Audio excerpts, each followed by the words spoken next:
Item ಯಾವುದೇ ಇರಲಿ try ಮಾಡಿ ಆಚಿ ಚಿಕನ್ ಮಸಾಲಾ. ಆಚಿ ಚಿಕನ್ ಮಸಾಲಾ. ನಾನು ಮತ್ತು ನಮ್ಮ ಮಾಲ್ದೂರಿನ ಶಾಸಕರಾಗಿರ್ತಕ್ಕಂಥ ಸನ್ಮಾನ್ಯ ನಂಜೇಗೌಡರು ಗೌರವಾನ್ವಿತ ಮುಖ್ಯಮಂತ್ರಿಗಳಾಗಿರ್ತಕ್ಕಂಥ ನಮ್ಮ ಡಿ ಕೆ ಶಿವಕುಮಾರ್ ಅವರನ್ನು ಭೇಟಿ ಮಾಡಿ ಕೋಲಾರ ಜಿಲ್ಲೆಯಲ್ಲಿ ಹೆಚ್ಚಿನ ಮಾತಾಡಿರ್ತಕ್ಕಂಥ ಸಮುದಾಯಗಳಿಗೆ ಅವಕಾಶ ಮಾಡಿಕೊಡಬೇಕು. ಅಲ್ಲಿ 2 ಸಮುದಾಯಗಳು ಕೋಲಾರದಲ್ಲಿ ಹೆಚ್ಚಿನ ಮತಸಂಖ್ಯೆ ಇರ್ತಕ್ಕಂಥದ್ದು. ಒಂದು ಪರಿಶಿಷ್ಟ ಜಾತಿಯ ಬಲಗೈ ಸಮುದಾಯ, ಎರಡನೇದು ಒಕ್ಕಲಿಗ ಸಮುದಾಯ. ಈ 2 ಸಮುದಾಯಗಳಿಗೆ ಈ ಬಾರಿ ಕೋಲಾರ ಅವಕಾಶ ಕೊಡಬೇಕು.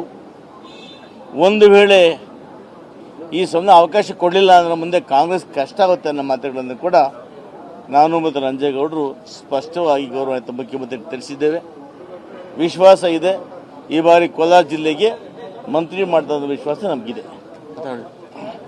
ಅಷ್ಟೇ. ಇವತ್ತು ನಮ್ಮ ಕೋಲಾರ ಜಿಲ್ಲೆಯಲ್ಲಿ ಮಂತ್ರಿ ಬೇಕು ಅನ್ನೋದು ಮೊದಲಿಂದ ಹೋರಾಟ ಇದೆ, ಈ ಸರ್ಕಾರ ಬಂದಿದ್ದ ದಿವಸದಿಂದ. ಆದರೆ ಈಗ ಅವಕಾಶ ಇದೆ. ಈ ಅವಕಾಶದಲ್ಲಿ ನಮಗೆ ಕೋಲಾರ ಜಿಲ್ಲೆಗೆ ಮಂತ್ರಿ ಅವಕಾಶ ಮಾಡಿಕೊಡ್ಬೇಕು. 6 ಜನ MLA ಕ್ಷೇತ್ರ ಅದು 4 ಜನ ಕಾಂಗ್ರೆಸ್ ಇದ್ದರೂ ಸಹಿತ ನಮಗೆ ಮಂತ್ರಿ ಸಿಕ್ಕಿರಲಿಲ್ಲ. ಈಗ ನಮ್ಮದು ಡಿಮ್ಯಾಂಡ್ ಏನಂದರೆ, ನಮ್ಮಲ್ಲಿ ಸೀನಿಯರ್ ಒಬ್ಬರಿದ್ದಾರೆ, SN ನಾರಾಯಣಸ್ವಾಮಿ, 3 ಬಾರಿಗೆ ಶಾಸಕರಾಗಿರುವಂಥವರು, SN ರೈಟ್ ಕ್ಯಾಂಡಿಡೇಟು, ಅತಿ ಹೆಚ್ಚಿಗೆ ಇರುವಂಥ ಜನಾಂಗ.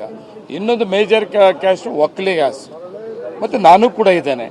ನಮ್ಮದು ಡಿಮ್ಯಾಂಡ್ಸ್ ಇದೆ, ಅವಕಾಶ ಕೋಲಾರ ಜಿಲ್ಲೆಗೆ ಮಾಡಿಕೊಡ್ಬೇಕು ಅಂತೇಳಿ ಮುಖ್ಯಮಂತ್ರಿ ಮತ್ತು ಎಲ್ಲ ನಾಯಕರ ಮೇಲೆ ಒತ್ತಡ ಹಾಕಿದ್ದೀವಿ. ನಮ್ಮ ಜಿಲ್ಲೆಗೆ ಮಂತ್ರಿ ಕೊಟ್ಟೇ ಕೊಡಬೇಕು ಅಂತೇಳಿ ಹೇಳಿದ್ವಿ. ನಮಸ್ಕಾರ.